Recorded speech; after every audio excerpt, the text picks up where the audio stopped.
Hello class, welcome to my channel. I hope you all are doing well. So आज के class में हम discuss करेंगे आपका जो यूजीसी नेट पेपर 2 कॉमर्स होता है उसका सिलेबस आज हम डिस्कस करते हैं, जिसका कोड है आपका 08। आपको ऑलवेज याद रखना है कि कॉमर्स का कोड आपका 08 है। जब भी आप एग्ज़ाम में आप एप्लीकेशन फॉर्म भरोगे वहाँ पर भी आपको इसके साथ कोड 08 ही लगेगा।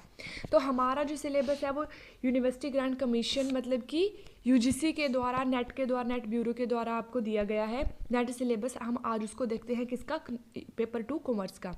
तो इसके अंदर क्या क्या है, आपको क्या क्या पढ़ना है, कितनी यूनिट्स हैं, किस तरह का एग्ज़ाम होता है, उसके बारे में हम आज डिस्कस करेंगे। इसमें आपको बेसिकली 10 यूनिट्स आती हैं, जिसमें से आपकी फर्स्ट यूनिट है बिजनेस एनवायरनमेंट इंटरनेशनल बिजनेस। इसका हम ब्रीफली भी देखेंगे कि इसमें आपको क्या क्या पढ़ना है, कौन कौन से टॉपिक से रिलेटेड आपको क्वेश्चंस आते हैं एग्जाम के पॉइंट ऑफ व्यू से, वो भी हम देख लेंगे। इसके बाद आपके पास सेकंड यूनिट आती है अकाउंटिंग एंड ऑडिटिंग, जिसमें से हमने यूनिट 1 को कंप्लीट कर लिया है। आप वो क्लासेस देख सकते हो, हमने इसको पूरा कंप्लीट कर लिया है। इसके हमने 2 प्रीवियस ईयर क्वेश्चन सेट भी कर लिए हैं। ठीक है, सेकंड यूनिट आपकी आती है अकाउंटिंग एंड ऑडिटिंग, जिसको अभी हम करेंगे। बिजनेस इकोनॉमिक्स, ये वाली यूनिट थर्ड यूनिट, इसको भी हमने कर लिया है। इसको भी आप देख सकते हो, इसके भी प्रीवियस ईयर क्वेश्चंस हमने कर लिए हैं। फोर्थ यूनिट है आपकी बिजनेस फाइनेंस। उसके बाद है business statistics and research methods. आपकी जो ये रिसर्च मेथड है ना, ये वाली बुक जो है आपकी बिजनेस स्टैटिस्टिक्स, इसमें से आपको क्वेश्चन फर्स्ट पेपर में भी बन जाते हैं। तो अगर आप इस टॉपिक को अच्छे से समझोगे, अच्छे से पढ़ोगे, तो यहाँ से आपके 10 क्वेश्चन जो हैं, 20 नंबर के क्वेश्चन यहाँ से क्लियर हो जाएंगे, क्योंकि 5 क्वेश्चन या 5 से ज़्यादा क्वेश्चन आपके फर्स्ट पेपर में रिसर्च से आ सकते हैं, वहीं पर सेकंड पेपर में आपके इससे ज़्यादा क्वेश्चन भी वहाँ से आ सकते हैं। तो अगर यहाँ पे आप रिसर्च मेथडोलॉजी को अच्छे से आप पढ़ोगे तो दोनों पेपर की तैयारी आपकी एक साथ में हो जाएगी। तो इस वाली यूनिट्स को आपने ध्यान से देखना है। उसके बाद आपकी 6th यूनिट है business management and human resource management. 7th unit है banking and financial institution. 8th unit है मार्केटिंग मैनेजमेंट और legal aspect of businesses. 9th unit है। 10th यूनिट है आपकी income tax and corporate tax planning. So ये आपकी 10 units हैं। इसमें से आपको क्वेश्चन आते हैं, आपको यहाँ से 100 क्वेश्चन आते हैं, ये तो आपको पता ही होगा। 150 क्वेश्चंस आपके टोटल होते हैं, 300 मार्क्स के वो होते हैं। फर्स्ट पेपर आपका 50 क्वेश्चंस का होता है, जिसमें आपके 100 मार्क्स बनते हैं। वहीं पर जो आपका सेकंड पेपर होता है वो आपका, उसमें 100 क्वेश्चन आते हैं और वो आपके 200 मार्क्स के होते हैं, ये आपको पता ही होगा, है ना। सो ये आपका सिलेबस है, इसमें से ही आपको तैयारी करनी है। अब हम इसको ब्रीफली देखते हैं कि बिजनेस एनवायरनमेंट में आपको क्या पढ़ना है। तो बिजनेस एनवायरनमेंट का सिलेबस आपके पास ये है। इसमें आपको concept and element of business environment ये पढ़ने हैं। Economic environment, economic system, economic policies जिसमें मॉनिटरी एंड फिस्कल पॉलिसी आती है। Political environment, role of government in business, legal environment, consumer protection act, FEMA, social culture factors and their influences of business, corporate social responsibility, CSR, ये हमने सब कुछ पढ़ लिया है। तो आप वो क्लासेस भी देख सकते हो। और ये आपका सिलेबस है, यूनिट 1 है। यूनिट 1 में से बिजनेस एनवायरनमेंट है ये आपका, जो आपको पढ़ना है। उसके बाद सेकंड में आपका आता है international business, scope and importance of international business. ये आपका आएगा globalisation and its derives modes of entry. International business में आप किस तरह से एंट्री कर सकते हो, इसकी कुछ थ्योरीज भी हैं जो मैंने आपको अच्छे से ब्रीफली पढ़ाई हुई हैं। थ्योरीज ऑफ इंटरनेशनल ट्रेड जो यही हैं जो हमने पढ़ी हैं। Government intervention in international trade, tariff and non tariff barrier, Indian foreign trade policy. So ये आपका सिलेबस है। उसके बाद आपका और भी है, इसके अंदर क्या है, FDI है, FPI है, टाइप्स ऑफ FDI है, cost and benefit of FDI to home and host countries, trends in FDI, India's FDI policy, balance of payment, importance and component of BOP, regional economic integration, levels of regional economic integration, types, trade creation and diversion effect, regional trade agreements, EU है, ASEAN है, SAARC है, NAFTA, SAFTA, BRICS, इनके बारे में हमने पढ़ लिया है। International economic institution, IMF, world bank, UNCTAD, ये भी पढ़ा है। सो ये आपका सिलेबस है। WTO, function and objective of WTO, agriculture agreement, GATS, TRIPS, TRIMs. So ये सब है आपका यूनिट 1। ये आपका सिलेबस है। इसको आप एक कहीं से आप UGC नेट की बुक लेकर वहाँ से भी पढ़ सकते हो, या आपकी जो प्रीवियस बुक्स होती हैं उनमें से आप पढ़ सकते हो, जो आपने ग्रेजुएशन और पोस्ट ग्रेजुएशन कॉमर्स में पढ़ी हैं, वहाँ से भी आप इसको कवर कर सकते हो। उसके बाद आपके पास सेकंड यूनिट आती है अकाउंटिंग एंड ऑडिटिंग। उसका सिलेबस ये है, अगर आप चाहो तो इसको आप स्क्रीनशॉट लेकर भी रख सकते हो, ठीक है। और देख लीजिएगा, ये इसके अंदर आपको पढ़ना पड़ेगा basic accounting principle concept and postulates, partnership accounts, admission, retirement, death, dissolution and insolvency of partnership firm, अगर इंसॉल्वेंट हो जाती है तो किस तरह से वो काम करेगी, किस तरह से उसकी एंट्रीज होंगी, corporate accounting, issue forfeiture and re issue of share, liquidation, तो ये सब है, ये आप देख लीजिए खुद से। उसके बाद आपकी है बिजनेस इकोनॉमिक्स में आपको ये पढ़ना पड़ेगा meaning and scope of business economics क्या होता है, ऑब्जेक्टिव्स क्या हैं बिजनेस फर्म के, demand analysis, law of demand, elasticity of demand and it's measurement, relationship between average revenue and marginal revenue के बीच में जो भी हमने ये था, ये हमने यहाँ पर पढ़ा था और यहाँ पर ये मिलते हैं। सो ये है, ये था ना, इसके बारे में हमने बड़ा ब्रीफली क्लियर कर लिया है। Consumer behaviour, utility analysis, indifference curve analysis, law of variable proportion, law of return to scale. उसके बाद theory of cost, short run cost curves, price determination under different market forms. आपके पास 4 तरह की market होती हैं, perfect competition, monopolistic, monopoly, oligopoly. इसमें आप किस तरह से प्राइस डिटर्मिनेशन करते हो वो भी आपको पढ़ना है। Price strategies, price skimming, price penetration, peak load pricing की आप मार्केट के अंदर जब कोई प्रोडक्ट लाते हो तो उसका प्राइस कैसे डिटरमाइन करते हो। सो ये है। उसके बाद आपके पास यूनिट 4 है business finance, scope and source of finance है, लीज फाइनेंसिंग, इसमें आपको पढ़ना पड़ेगा, cost of capital and time value of money, capital structure, capital budgeting decision, convention and scientific techniques of capital budgeting analysis, working capital management, dividend decision, theories of policies, working capital management, dividend decision, theories of policies, risk and return analysis, securitisation, international monetary system, forex, ये सब आपको पढ़ना पड़ेगा unit 4 में। उसके बाद आपकी unit 5 आती है business statistics and research methods.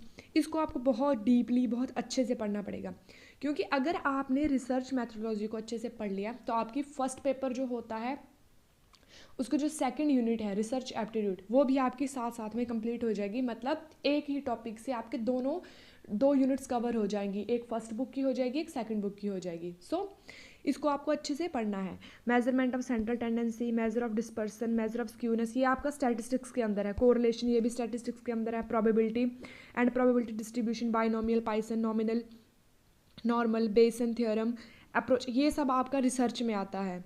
तो data collection and classification operator, ये सब आपका किस में है, फर्स्ट पेपर में भी आपका सेम आता है।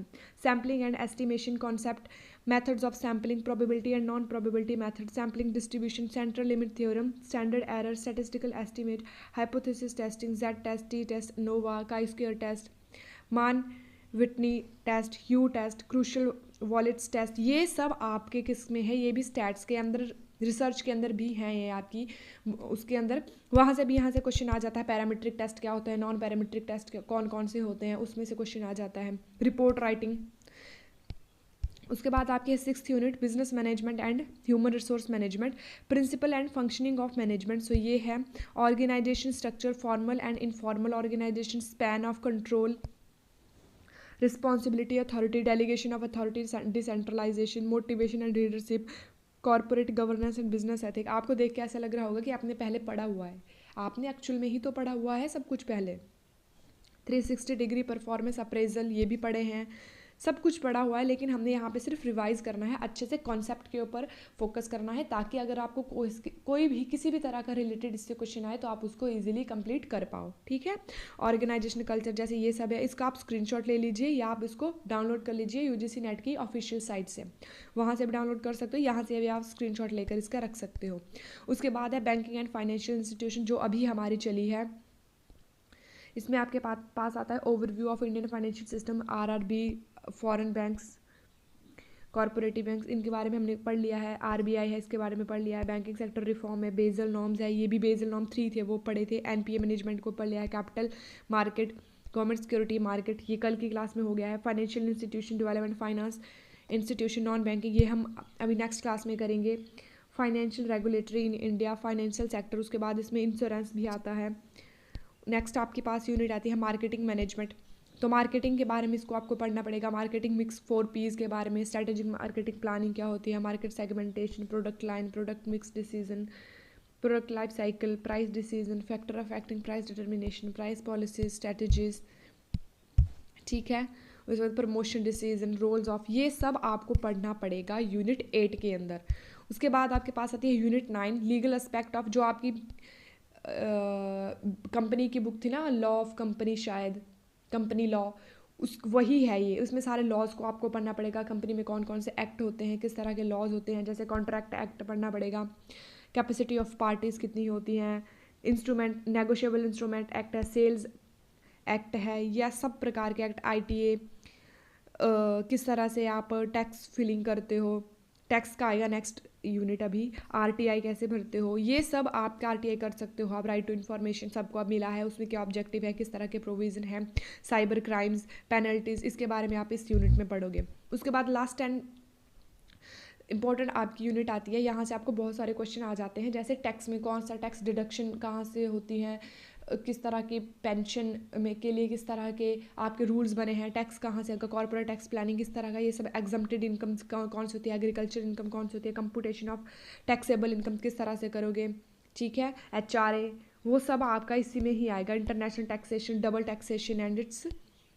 ट्रांसफर इज, अब कॉर्पोरेट टैक्स प्लानिंग आएगा, deduction of collection of tax at source, advance payment of tax, E filling of income tax return, तो ये सब आपका किस में आएगा, ये है आपकी 10th यूनिट। तो इस तरह से आपको पेपर 2 कॉमर्स 08 कोड में आपको ये 10 यूनिट्स पढ़नी पड़ेंगी, यहीं से ही आपका क्वेश्चन आता है, इससे बियॉन्ड आपका कोई क्वेश्चन कोई पेपर में नहीं आता है। अगर आप इन 10 यूनिट्स को बहुत ब्रीफली अच्छे से पढ़ लोगे, और इसके लिए स्टडी मटेरियल क्या हो सकता है, इसके लिए आप अरिहंत की बुक ले सकते हो, KVS मदान की बुक ले सकते हो, ये बुक्स आपकी होगी। उसके बाद ऑनलाइन क्लासेस बहुत सारी आपको मिल जाएंगी, कोई आपको पेड कोर्सेज भी मिल जाएंगे, मैं अपनी क्लासेस के ऊपर फ्री कोर्स करा रही हूँ, फ्री क्लासेस आपको प्रोवाइड करती हूँ, वहाँ से भी देख सकते हो, और साथ ही कोई और अगर आपको कहीं पर और अच्छा लगता है तो वहीं से भी आप देख सकते हो। तो ये आपके पास है, ये आपके पास सिलेबस है, स्टडी मटेरियल आपको बुक से आप कर सकते हो, या इसके साथ ही बुक्स भी आपको नहीं लेनी है तो आप प्रीवियस बुक्स जो आपने UG में और PG में पढ़ी हैं वहाँ से भी आप उन बुक्स को उठा सकते हो, क्योंकि उनके बीच में सेम ही मटेरियल होता है, कुछ डिफ्रेंसिएशन उसके अंदर नहीं होता है। अगर आपको बुक भी परचेज नहीं करनी है तो उसकी भी कोई ज़रूरत नहीं है, आप मेरी क्लासेस को देखिए, यहाँ से आप सेम टू सेम वैसा ही आपको सिलेबस में करवाऊंगी जैसा आपके नेट के अंदर पूछा जाता है, जैसा आपके सिलेबस के अंदर है, मैं उसी की तरह से आपको करवा रही हूँ। तो आप अरिहंत की बुक ले सकते हो अगर आपको परचेज करनी ही है, या KVS मदान की बुक ले सकते हो। मैं आपको रिकमेंड करूँगी कि ये दोनों बुक्स बहुत ही अच्छी हैं स्टडी के लिए। और भी आप ले सकते हो, आप अलग अलग टाइप्स की बुक्स अब बहुत सारी आती हैं, वो भी आप ले सकते हो। साथ में ही आप क्या कर सकते हो, या हर एक यूनिट के लिए अलग से बुक मिल जाएगी, वैसे भी आप परचेज कर सकते हो अगर आपको करनी है तो, वरना एक कंबाइंड सिलेबस आपको KVS मदान में एंड अरिहंत की बुक में मिल जाएगा। लेटेस्ट सी बुक लेनी है जिसके अंदर आपको कुछ प्रीवियस ईयर क्वेश्चंस भी मिल जाते हैं, और साथ ही आपको करने के लिए मॉडल्स पेपर भी मिल जाते हैं, वो भी आप कर सकते हो, ठीक है। तो अगर आपको नहीं भी परचेज करनी है तो आपको मैं तो यहाँ पर करवा ही रही हूँ। सो ये आपका सिलेबस है, इस तरह से आप स्टडी मटेरियल भी ले सकते हो। तो इस तरह से आपको तैयारी करनी है, और दिन में 2 या 4 घंटे आपको ज़रूर देने हैं, 2 घंटे एक बुक के लिए, 2 घंटे दूसरी बुक के लिए, क्योंकि दोनों ही बुक को मिलाकर आपका जो है क्लियर होगा नेट, ठीक है। तो चलिए आज की क्लास में बस इतना ही। आई होप कि आपको सिलेबस का अच्छे से पता चल गया होगा, स्टडी मटेरियल का अच्छे से पता चल गया होगा कहाँ से पढ़ना है, और साथ में ही आपको नोट्स भी बनाते रहना है। जो आपको लग रहा है इंपॉर्टेंट टॉपिक है जिसको आप भूल सकते हो, उसको आपको नोट्स बना के चलना है, उसमें आपको चिट लगा सकते हो आप वहाँ पे आप, ताकि आपको वो याद रहे। जब आप एग्जाम देने जाओगे उससे पहले 2-3 दिन पहले आप उसको अगर रिवाइज करोगे तो आपको अच्छे से वो ध्यान में रह जाएगा। वैसे तो आपको कॉन्सेप्ट क्लियर होना चाहिए, अगर आपको कॉन्सेप्ट डीपली पता है तब आप इजीली कर पाओगे, तब को कोई ज़रूरत नहीं होती है। तो ठीक है, आज की क्लास में बस इतना ही। Thank you so much, thanks for watching. Like कीजिएगा, सब्सक्राइब कीजिएगा यदि आपको अच्छा लगा होगा। Thank you.